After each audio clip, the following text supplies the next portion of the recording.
Salut, alors je suis toujours sur l'île de Koh Lanta en Thaïlande et dans cette vidéo je vais te parler des métiers digital nomades que tu vas pouvoir faire avec la maîtrise des langues étrangères.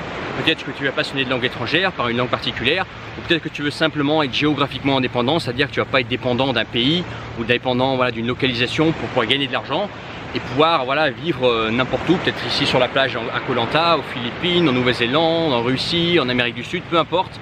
Toi, tu n'es pas dépendant en fait d'une géographie, d'un endroit pour gagner ta vie. Alors avant de te présenter 4 métiers de digital nomade avec les langues, je t'invite à télécharger dès maintenant en fait en bas de la vidéo, dans la description tu as un lien vers un livre gratuit dans lequel je t'indique 10 outils pour apprendre des langues. Je t'explique ma vision de l'apprentissage des langues et je te retrace en fait mon parcours professionnel, mon parcours de vie avec les langues. Peut-être que tu peux t'en inspirer, ça peut te donner des idées comment tu vas pouvoir travailler avec les langues, utiliser les langues pour travailler, pour gagner ta vie et avoir une vie exceptionnelle pour pouvoir voyager, bien gagner sa vie et être finalement très libre. Alors reste bien jusqu'à la fin de la vidéo parce que je vais te présenter des métiers que tu ne connais peut-être pas forcément avec les langues et qui te permettent justement la liberté géographique de ne pas être obligé de rester en France si tu n'as pas envie ou rester dans un pays européen. Tu peux très bien voyager en gagnant ta vie. Avant ça, je tiens à préciser qu'il n'y a aucun mal à travailler dans un bureau. Moi, j'ai déjà eu travailler dans un bureau. Si tu veux travailler dans un bureau, il n'y a aucun mal à ça. Cette mode de dire que si tu n'es pas digital nomade, c'est pas bien. Moi, je suis pas d'accord. Il y a des gens qui sont très bien à travailler dans un bureau et d'autres qui aiment être plus libres. Il n'y a aucun mal à ça. Donc, c'est plus un choix de vie. Sache aussi que être digital nomade, c'est pas fait pour tout le monde. Il faut être très discipliné, il faut être carré avec soi-même, il faut pas se laisser aller. Il n'y a personne derrière toi pour dire qu'il faut travailler. Et il faut aussi être assez minimaliste, ne pas être trop attaché aux choses, ne pas être trop attaché à du matériel et pouvoir vivre avec très peu d'objets finalement. Le premier métier que tu vas pouvoir faire en tant que digital nomade à distance, c'est le métier de professeur de langue. Peut-être que tu es professeur de français en France, ou peut-être que tu es passionné d'une langue que tu maîtrises très bien. Je ne sais pas, peut-être que tu es passionné, de l'Italie et que tu aimes l'italien, tu parles très bien italien et tu aimes transmettre aux autres ta langue, tu aimes expliquer aux autres comment ta langue fonctionne et les aider à faire progresser. Peut-être que ton truc c'est l'espagnol ou l'allemand ou le russe ou peu importe.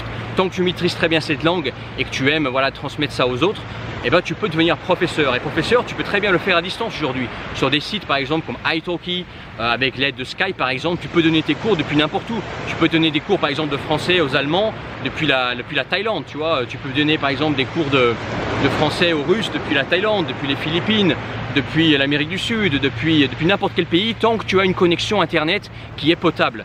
Les connexions internet, elles s'améliorent de jour en jour. Moi je vois par exemple Koh Lanta où je suis actuellement, les connexions internet aujourd'hui sont très bonnes. C'est au niveau d'un pays européen. Moi je travaille sur internet et j'ai aucun problème avec les connexions sur Koh Lanta ou en Thaïlande aujourd'hui. C'était pas le cas il y a quelques années. Ça s'améliore de jour en jour, donc tu vas bientôt pouvoir travailler depuis n'importe où sans problème, sans pouvoir te dire est-ce que j'ai une bonne connexion internet.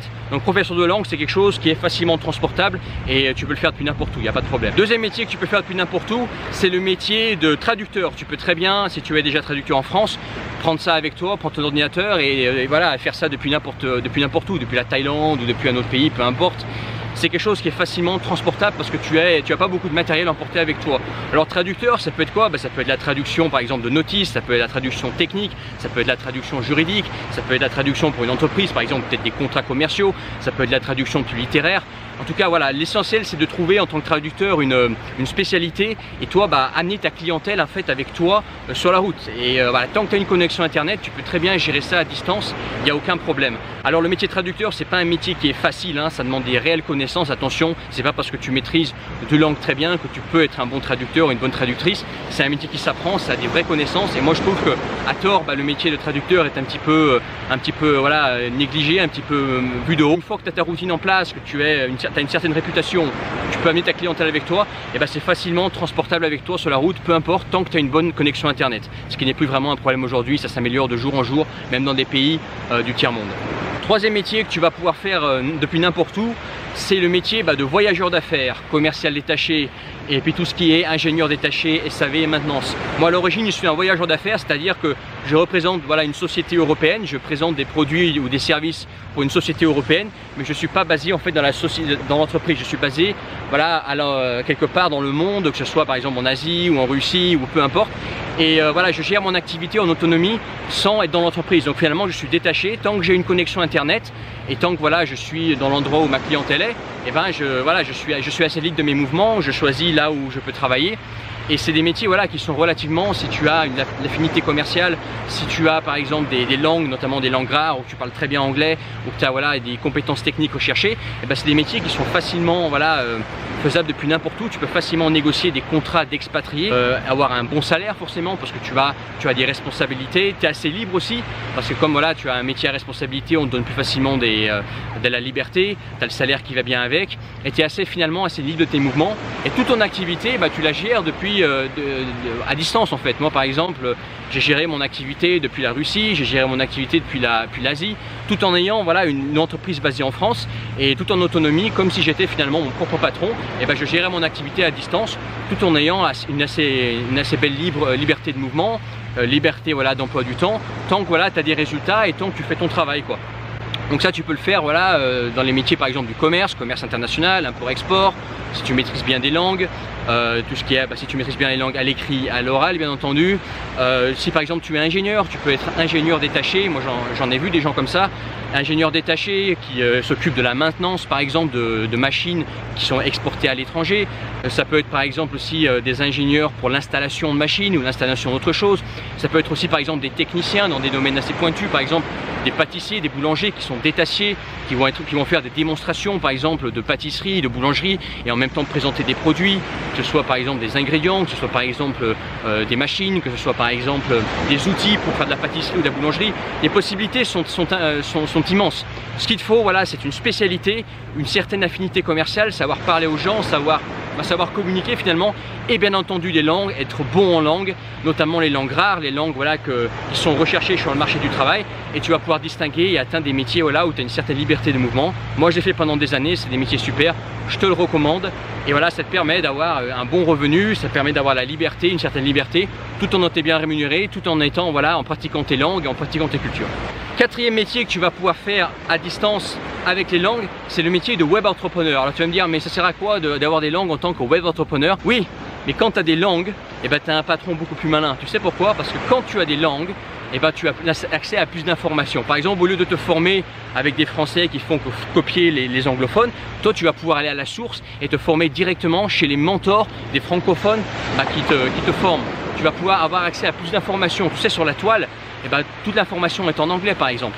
Tu vas aussi pouvoir renifler des nouveaux marchés. Par exemple, moi ce que je fais à chaque fois, c'est que je renifle le marché anglophone, le marché français et le marché russe, et je regarde là où il y a les possibilités, il y a eu des opportunités à prendre, parce que je maîtrise très bien ces trois langues là, et voilà, je peux creuser les marchés, je peux faire des études de marché et voir ce qu'il y a à apprendre, ce qui n'est plus à prendre, dans quel marché il faut se lancer maintenant, dans quel marché c'est plus la peine de se lancer parce qu'il n'y a plus de place à prendre par exemple. Tu as aussi accès voilà, à différentes mentalités, différentes façons de voir les choses. Par exemple, si tu as un produit qui marche bien sur internet ou un service qui marche bien sur internet, tu peux changer de langue, modifier voilà, ton approche culturelle et te lancer ces mêmes produits, ces mêmes services, cette même approche dans une autre culture, dans une autre langue, et ainsi voir si l'information a beaucoup plus de clients potentiels. Tu vas pouvoir aussi à l'avance maîtriser voilà, les tendances. Par exemple, le marché français, tout ce qui se fait sur internet, sur le marché français, en général ça a 2 ans de retard sur le marché anglophone. Donc en suivant le marché anglophone, tu vas pouvoir analyser les tendances, comprendre en avance les tendances, quelles sont les tendances, ce qu'il faut faire, ce qu'il ne faut pas faire, qu'est-ce qui va arriver, qu'est-ce qui va bientôt être mort, comment le marché évoluer, parce que en général, moi je vois par exemple le marché russe et le marché français, c'est des marchés suiveurs du marché anglophone, et je sais un petit peu quelles sont les tendances dans ces marchés-là, dans quoi il faudrait se lancer dans le marché francophone, qu'est-ce qui est tendance dans le marché francophone aujourd'hui et ce qui va bientôt mourir, dans quoi il ne faut pas se lancer. Tu vois, j'ai une certaine intelligence, on va dire entre guillemets, ça n'a rien à voir avec le QI, mais une certaine intelligence grâce aux langues, je peux comprendre, j'ai plus d'envergure, je peux comprendre, j'ai plus de vision sur les différents marchés. Et toi tu peux faire ça exactement avec le marché russe, le marché hispanophone, le marché allemand. Le marché allemand sur internet, c'est un marché énorme. Je crois que c'est le 2e ou le 3e marché sur le web dans le monde, quoi. C'est énorme. Donc voilà, tu as beaucoup plus de possibilités, plus d'accès à plus d'informations, plus de clients. Tu vas pouvoir plus analyser les marchés, comprendre les tendances et surtout anticiper les tendances. Pareil si tu es programmeur par exemple, si tu es programmeur PHP, Python ou jQuery, JavaScript, etc. tu as beaucoup plus de ressources disponibles en anglais. Tu as aussi beaucoup plus voilà, de gens compétents dans différents pays. Les programmeurs russes par exemple en Nouvelle-Zélande sont très réputés. Quand tu veux embaucher un bon programmeur en Nouvelle-Zélande, eh ben, tu vas en Russie. C'est pas pour rien qu'il y a beaucoup d'immigrés russes en Nouvelle-Zélande, parce que justement les Néo-Zélandais ils ont compris que bah, les Russes en tout ce qui est programmation c'était des bons, tu vois. Voilà, si tu aimes les langues étrangères mais tu cherches aussi la liberté, tu n'as pas envie voilà, d'une routine classique de 9 à 5, et encore une fois, il n'y a aucun mal à ça de travailler dans une entreprise, d'être salarié et de faire un 9 à 5. Moi je l'ai eu fait, je veux dire, c'est un choix de vie. Mais si tu aimes la liberté et que tu veux travailler avec les langues, et bah, tu as ces 4 métiers là, je t'invite à réfléchir là-dessus. Si tu aimes les langues étrangères, que tu veux travailler avec les langues, faire carrière avec les langues, avoir la liberté avec les langues, je t'invite à télécharger en bas de cette vidéo dans la description. Je te raconte mon parcours avec les langues étrangères. Attends, là je me trompe. Et je te indique aussi 10 outils pour apprendre des langues, comment je vois l'apprentissage des langues. Je te raconte mon parcours professionnel avec les langues, parcours de vie, tu peux t'en inspirer, faire ça à ta façon. Ça peut peut-être te donner les idées aussi. Et puis n'oublie pas de t'abonner à cette chaîne, hein, abonne-toi, hein, faut que tu t'abonnes, hein, parce que moi j'ai un ego un petit peu surdimensionné, donc j'aimerais bien voir plus d'abonnés rapidement.